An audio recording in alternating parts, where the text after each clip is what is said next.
Want to welcome everybody to the layout. We are in the process of a rebuild.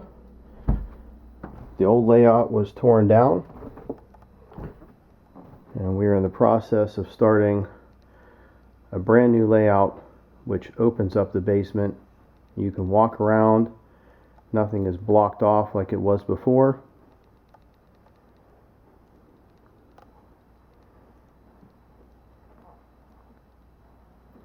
You can still see remnants of the old layout, which I plan to repurpose and reuse. Layout is constructed of 2x4s, L girder construction, 3/4 inch plywood.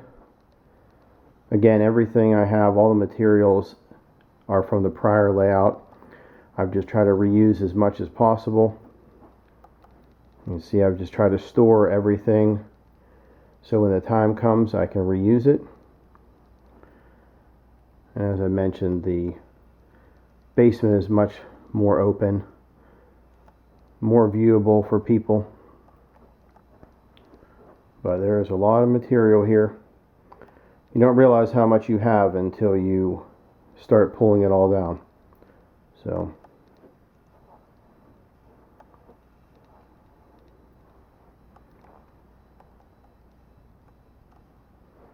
just a short video. I'll continue updates as I continue making progress with the layout. I'm going to continue working on this plywood riser, and once I get over to this turnaround, I'm going to switch over to Homasote and work on that portion of it so I can begin laying track on the lower level that will eventually be covered by a tunnel. So, alright, thank you for watching. Have a good evening.